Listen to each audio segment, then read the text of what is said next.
فیضیاب ہوئے، ان کی فضیلتیں مشہور و معروف ہیں، مسلمانوں کے دل ان کی محبت سے بھرے ہوئے ہیں، ان کا جو مرتبہ ہے اس کے برابر کوئی مرتبہ نہیں ہے، اور رسول پاک صلی اللہ علیہ وسلم کے نزدیک لوگوں میں سب سے زیادہ محبوب اور آپ کے سب سے زیادہ قریب ہیں، لوگوں میں پہلے شخص ہیں جنہوں نے رسولوں کی تصدیق کی، اور اس سے ایسا شخص دور رکھا جائے گا جو بڑا پرہیزگار ہے، جو پاکی حاصل کرنے کے لیے اپنا مال دیتا ہے، کسی کا اس پر کوئی احسان نہیں کہ جس کا بدلہ دیا جا رہا ہو، بلکہ صرف اپنے پروردگار بزرگ بلند کی رضا چاہنے کے لیے دیتا ہے، یقیناً وہ اللہ بھی ان قریب رضامند ہو جائے گا۔ حضرت عمر رضی اللہ عنہ فرماتے ہیں اگر ابو بکر کے ایمان کو اہل زمین کے ایمان سے تولا جائے تو ابو بکر کا ایمان ان پر غالب آ جائے گا۔ حضرت ابو بکر رضی اللہ عنہ اپنے دل میں راسخ ایمان و یقین اور اللہ اور اس کے رسول کے حکم کی تسلیم و تصدیق کے ذریعے تمام صحابہ پر سبقت لے گئے، یہاں تک کہ وہ صدیق کی حیثیت سے پہچانے جانے لگے۔ انہوں نے اللہ کے حکم اور وعدے پر یقین کیا تو ان کے دل پر سکینت نازل ہوئی، اور وہ سکینت ان کے چہرے پر رواں ہوئی۔ ان کے لائق ذکر کارنامے اور قابل تعریف واقعات ہیں۔ اسراء کے واقعے کے تعلق سے امام احمد روایت کرتے ہیں کہ رسول اللہ نے ارشاد فرمایا کہ جس رات مجھے لے جایا گیا اور پھر مکہ مکرمہ میں صبح کی تو میں اپنے معاملے کو لے کر گھبرا گیا، اور مجھے پتہ چل گیا کہ لوگ مجھے چھٹلانے والے ہیں، تو آپ سب سے الگ غمگین ہو کر بیٹھ گئے۔ اتفاقاً وہاں سے اللہ کے دشمن ابو جہل کا گزر ہوا، وہ آ کر نبی صلی اللہ علیہ وسلم کے پاس بیٹھ گیا اور استہزائیہ انداز میں پوچھنے لگا، کہیے کوئی نئی بات ہے؟ آپ صلی اللہ علیہ وسلم نے فرمایا ہاں۔ اس نے پوچھا، آپ صلی اللہ علیہ وسلم نے فرمایا، اس نے پوچھا کیا؟ آپ صلی اللہ علیہ وسلم نے فرمایا کہ آج رات مجھے سیر کرائی گئی۔ ابو جہل نے پوچھا کہاں تک پہنچے؟ آپ صلی اللہ علیہ وسلم نے فرمایا بیت المقدس تک۔ ابو جہل نے پوچھا پھر صبح ہمارے درمیان واپس بھی پہنچ گئے؟ آپ صلی اللہ علیہ وسلم نے فرمایا ہاں۔ راوی کہتے ہیں ابو جہل نے نبی صلی اللہ علیہ وسلم کو یہ نہیں جتلایا کہ وہ آپ کی تکذیب کر رہا ہے، اس ڈر سے کہ اگر وہ قریش کو بلا کر لائے تو وہ اپنی بات سے پھر ہی نہ جائیں، اور کہنے لگا کہ اگر میں لوگوں کو بلاؤں تو کیا آپ ان کے سامنے بھی یہ بات بیان کر سکیں گے؟ نبی صلی اللہ علیہ وسلم نے فرمایا ہاں۔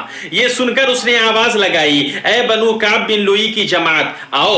ابو جہل کی آواز پر لوگ اس کی طرف دوڑ پڑے اور سب لوگ ان دونوں کے پاس آ کر بیٹھ گئے۔ پھر ابو جہل نے آپ صلی اللہ علیہ وسلم سے کہا کہ آپ نے مجھ سے جو بات بیان فرمائی ہے وہ اپنی قوم کے سامنے بھی بیان کر دیجئے۔ نبی صلی اللہ علیہ وسلم نے فرمایا مجھے آج رات سیر کرائی گئی ہے۔ لوگوں نے پوچھا کہاں تک؟ فرمایا بیت المقدس تک۔ لوگوں نے کہا پھر آپ صبح کے وقت ہمارے درمیان واپس بھی پہنچ گئے؟ نبی صلی اللہ علیہ وسلم نے فرمایا ہاں۔ یہ سن کر کوئی تالی بجانے لگا اور کوئی اپنے سر پر ہاتھ رکھنے لگا، کیونکہ ان کے خیال کے مطابق ایک جھوٹی بات پر انہیں تعجب ہو رہا تھا۔ پھر وہ کہنے لگے کہ کیا آپ ہمارے سامنے مسجد اقصی کی کیفیت بیان کر سکتے ہیں؟ دراصل اس وقت لوگوں میں ایک ایسا شخص موجود تھا جو وہاں کا سفر کر کے مسجد اقصی کو دیکھے ہوا تھا۔ نبی صلی اللہ علیہ وسلم فرماتے ہیں کہ میں نے مسجد اقصی کی کیفیت بیان کرنا شروع کی اور مسلسل بیان کرتا ہی چلا گیا، یہاں تک کہ بعض وقت میں مجھے کچھ التباس ہونے لگا تو مسجد اقصی کو لایا گیا اور میں دیکھ رہا ہوں، یہاں تک کہ اسے عقیل کے گھر سے بھی قریب رکھ دیا گیا۔ چنانچہ میں اسے دیکھتا جاتا اور بیان کرتا جاتا، لوگ یہ سن کر کہنے لگے کہ کیفیت تو اللہ کی قسم انہوں نے صحیح بیان کی ہے۔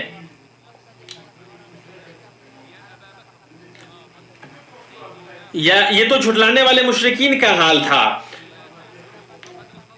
رسول اللہ صلی اللہ علیہ وسلم ہجرت کے راستے میں غار میں داخل ہوتے ہیں اور اس میں چھپتے ہیں۔ قریش آپ کو تلاش کرتے ہیں اور آپ کو پکڑنے اور قتل کرنے کے لیے انعامات مقرر کرتے ہیں۔ مشرکین آپ کے پیچھے لگتے ہیں اور پہاڑ پر چڑھ جاتے ہیں، یہاں تک حضرت بکر رضی اللہ عنہ کہتے ہیں یا رسول اللہ ان میں سے کوئی اپنے پاؤں پر بھی نظر لے جائے گا تو ہمیں دیکھ لے گا۔ رسول اللہ فرماتے ہیں بکر ان دو کے بارے میں آپ کا کیا خیال ہے جس کا تیسرا اللہ ہے؟ اللہ نے نازل فرمایا اگر تم ان کی مدد نہ کرو تو اللہ ہی ان کی مدد کی اس وقت جبکہ انہیں کافروں نے دیس سے نکال دیا تھا۔ سکینت اللہ کی طرف سے نازل ہوتی ہے مصیبت اور خوف کے وقت، جس وقت کے دل بے قابو ہو جاتے ہیں۔ یہ بندے پر اللہ کے کمال نعمت میں سے ہے۔ بندے کو اپنے رب کی معرفت اور اس کے سچے وعدے پر بھروسہ، اس کے ایمان اور اپنے رب سے اس کی قربت کے بقدر سکینت نصیب ہوتی ہے۔ اس آیت میں ہے کہ حزن کبھی کبھی اللہ کے خاص صدیقین بندوں کو بھی لاحق ہو جاتا ہے، لیکن مومن نہ تو مایوس ہوتا ہے اور نہ ہی نا امید ہوتا ہے، بلکہ اسباب کو کام میں لاتا ہے اور اللہ پر بھروسہ کرتا ہے۔ وہ بہت اچھا کارساز ہے اور بہت اچھا مددگار ہے۔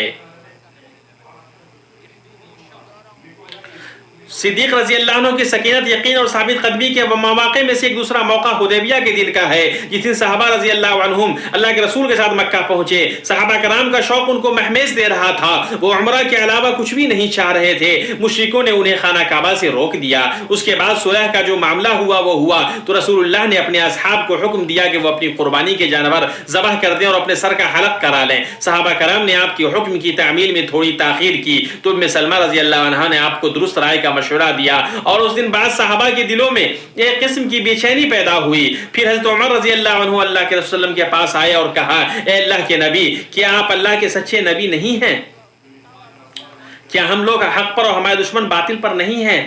کیا آپ نے نہیں فرمایا تھا کہ ہم بیت اللہ آئیں گے اور اس کا طواف کریں گے؟ رسول اللہ نے فرمایا، بے شک میں اللہ کا رسول ہوں، اس کی حکم عدولی نہیں کر سکتا اور وہی میرا مددگار ہے۔ پھر حضرت عمر ابوبکر رضی اللہ عنہ کے پاس آئے اور ان سے بھی وہی بات کہی جو نبی کو کہی تھی تو ابوبکر رضی اللہ عنہ نے کہا، بلا شک و شبہ وہ اللہ کے رسول ہیں، آپ اپنے رب کی حکم عدولی نہیں کر سکتے اور رب ہی ان کا مددگار ہے، پس ان کے رکاب کو مضبوطی سے تھام لو کیونکہ اللہ کی قسم وہ حق پر ہیں۔ تو وہ کون سی سکینت اس بابرکت آدمی کے قلب میں بھری ہوئی تھی رضی اللہ عنہ ورضاہ۔ نبی صلی اللہ علیہ وسلم کی وفات کے روز مدینہ کی ہر چیز پر تاریکی چھا گئی۔ صحابہ کرام رضی اللہ عنہم کی کیفیت بھیگی بکریوں کی طرح تھی، جیسا کہ حضرت عائشہ رضی اللہ عنہا فرماتی ہے، صحابہ کرام پریشان ہو گئے۔ ابن رجب رحمہ اللہ فرماتے ہیں ان میں کچھ لوگ ایسے تھے جو دہشت زدہ رہ گئے تو ان کی عقل ماند پڑ گئی، ان میں کچھ ایسے تھے جو سنتے ہی بیٹھ گئے تو کھڑے ہونے تک کی تاب نہ تھی، ان میں کچھ ایسے تھے جن کی زبان گنگ ہو گئی تو بول نہیں پا رہے تھے، اور ان میں کچھ ایسے تھے جنہوں نے رسول پاک کی موت کا بالکلیہ ہی انکار کر دیا۔ یہ صحابہ کرام رضی اللہ عنہم کا حال تھا، سوائے ایک آدمی کے جو صاحب غار ہے جن پر سکینت نازل ہوئی۔ ابوبکر رضی اللہ عنہ اپنے گھر سے جو سنح میں تھا گھوڑے پر سوار ہو کر آئے اور اترتے ہی مسجد میں تشریف لے گئے۔ پھر آپ کسی سے گفتگو کیے بغیر حضرت عائشہ کے پاس پہنچے اور نبی صلی اللہ علیہ وسلم کی طرف رخ کیا، جبکہ نبی صلی اللہ علیہ وسلم ایک کپڑے سے ڈھکے ہوئے تھے۔ پھر آپ نے رسول پاک کا چہرہ مبارک کھولا اور جھک کر اس کا بوسہ لیا اور رونے لگے۔ آپ نے کہا، میرے ماں باپ آپ پر قربان ہو، آپ صلی اللہ علیہ وسلم حیات و ممات دونوں میں پاکیزہ ہے۔ اے اللہ کے نبی، اللہ تعالیٰ دو موتیں آپ پر کبھی جمع نہیں کرے گا، وہ ایک موت جو آپ کے مقدر میں تھی وہ موت آپ مر چکے۔ پھر حضرت ابوبکر رضی اللہ عنہ باہر تشریف لائے۔ حضرت عمر رضی اللہ عنہ اس وقت لوگوں سے کچھ باتیں کر رہے تھے اور قسم کھا کر کہہ رہے تھے کہ رسول اللہ مرے نہیں ہیں، اللہ تعالیٰ آپ کو دوبارہ زندہ کرے گا اور آپ کچھ لوگوں کے ہاتھ پیر کاٹ ڈالیں گے۔ حضرت ابوبکر نے کہا، ان سے فرمایا کہ عمر بیٹھ جاؤ، لیکن حضرت عمر رضی اللہ عنہ نہیں مانے۔ پھر تمام مجمع حضرت ابوبکر کی طرف متوجہ ہو گیا اور حضرت عمر کو مجمع نے چھوڑ دیا۔ آپ نے اللہ کی حمد و ثنا بیان کی، پھر فرمایا، اما بعد، اگر کوئی شخص تم میں محمد کی عبادت کرتا تھا تو محمد صلی اللہ علیہ وسلم کی موت ہو چکی ہے، اور تم میں سے جو اللہ کی عبادت کرتا تھا تو اللہ بے شک زندہ ہے، کبھی وہ مرنے والا نہیں۔ پھر یہ آیت تلاوت فرمائی، یقیناً خود آپ کو بھی موت آئے گی اور یہ سب بھی مرنے والے ہیں۔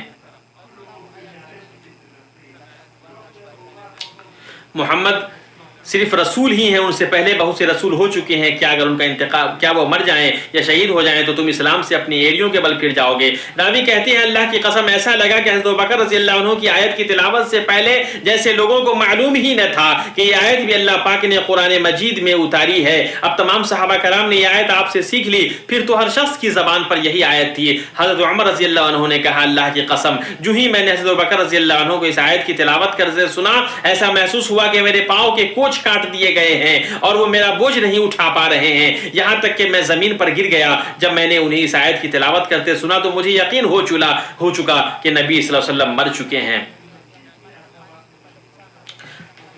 حضرت ابوبکر رضی اللہ عنہ کی سکینت، ثابت قدمی، بہادری اور عزم کے موقف کا مسک الختام وہ ہے جو اسامہ بن زید رضی اللہ عنہ کے لشکر کو بھیجنے میں اور اس کے بعد مرتدین سے قتال کرنے میں انجام پایا۔ نبی صلی اللہ علیہ وسلم نے اپنی وفات سے قبل حضرت اسامہ کو پرچم تھمایا اور انہیں حکم دیا کہ رومیوں سے قتال کرنے کے لیے شام کی طرف نکلے۔ لشکر نے جرف میں رسول اللہ کی بیماری کی وجہ سے پڑاؤ ڈالا، پھر یہ لشکر آپ کی وفات کی وجہ سے مدینہ لوٹ آیا تو بعض صحابہ کرام نے حضرت ابوبکر کو مشورہ دیا کہ ارتداد کے معاملہ اور دشمن کی کثرت کی وجہ سے فوج کو مدینہ کی حفاظت کے لیے روکے رکھیے۔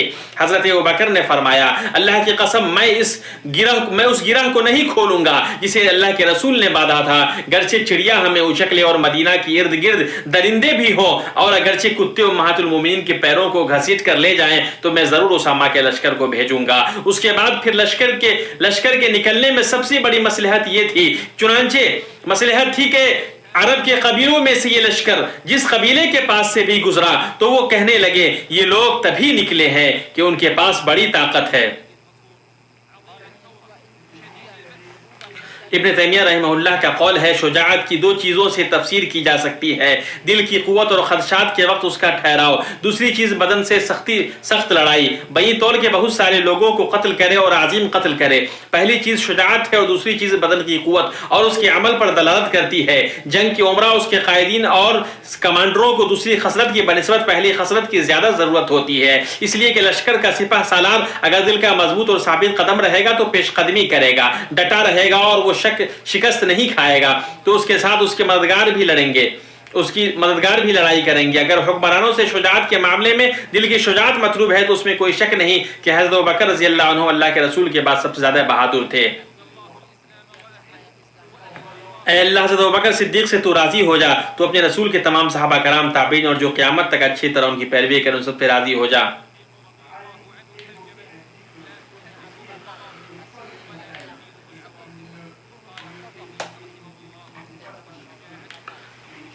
ابن تیمیہ رحمہ اللہ کا قول ہے شجاعت کی دو چیزوں سے تفسیر کی جا سکتی ہے، دل کی قوت اور خدشات کے بعد اس کا ٹھہراؤ، دوسری چیز بدن سے سخت لڑائی، بئی طور کے بہت سارے لوگوں کو قتل کرے اور عظیم قتل کرے۔ پہلی چیز شجاعت ہے اور دوسری چیز بدن کی قوت اور اس کے عمل پر دلالت کرتی ہے۔ جنگ کی عمرہ اس کے قائدین اور کمانڈروں کو دوسری خصلت کی بنسبت پہلی خصلت کی زیادہ ضرورت ہوتی ہے، اس لیے کہ لشکر کا سپہ سالار اگر دل کا مضبوط اور ثابت قدم رہے گا تو پیش قدمی کرے گا، ڈٹا رہے گا اور وہ شکست نہیں کھائے گا تو اس کے ساتھ اس کے مددگار بھی لڑائی کریں گے۔ اگر حکمرانوں سے شجاعت کے معاملے میں دل کی شجاعت مطلوب ہے تو اس میں کوئی شک نہیں کہ حضرت ابوبکر اللہ کے رسول کے بعد سب سے زیادہ بہادر تھے۔ اے اللہ حضرت ابوبکر صدیق سے تو راضی ہو جا، تو اپنے رسول کے تمام صحابہ کرام تابعین اور جو قیامت تک اچھی طرح ان کی پیروی کریں ان سب سے راضی ہو جا۔ اللہ تعالیٰ مجھے اور آپ کو قرآن و سنت سے برکت عطا فرمائے، اس کی آیات و حکمت سے ہم تمام کو نفع پہنچائے۔ میں اپنی بات یہ کہتا ہوں اور اللہ سے اپنے لیے اور آپ کے لیے مغفرت طلب کرتا ہوں۔